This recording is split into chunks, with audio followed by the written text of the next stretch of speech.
90 dərəcə lazerlə necə atılır, yəni onu göstərəcəyik. İşlənilib, yəni düppədüz divarlardır. Yəni burası da işlənilib, 90-a çıxıb, bu da çıxıb da. İndi buranı da məsəl üçün 90-a salmaq istəyirəm. Nə edirik məsəl üçün? Götürürük metrəni, məsəl lazer ustanovka edirik divarımıza görə, məsələn divarımıza görə. Ən yaxın yerdən, lazer düşən ən yaxın yerdən ölçürük ki, bura neçədir da? Məsələn 75 yarımdır.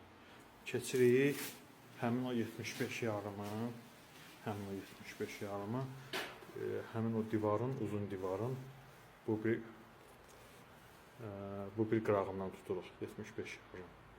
Yəni onu ustanovka edirik. Məsələn belə işarə də qoya bilərsiniz, ölçüb bu birisi divardan. Məsələn bu divarın bir başından 75 yarım qoyursunuz.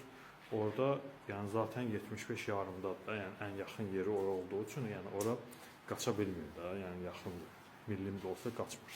Amma yəni burada 1 milli də tərpənsə lazer, yəni ona görə o başda 75 yarım qoyuruq və mayaklarınızı atırsınız da. Yəni mayak necə atılmalıdır? Səhifəmdə var, yəni izləyənlər bilir, izləməyənlər də yəni səhifəmizə abunə olub, yəni oradan baxa bilər ki, mayak necə atılmalıdır. Bu mayakın yəni 90 dərəcə atılmalı qaydasıdır.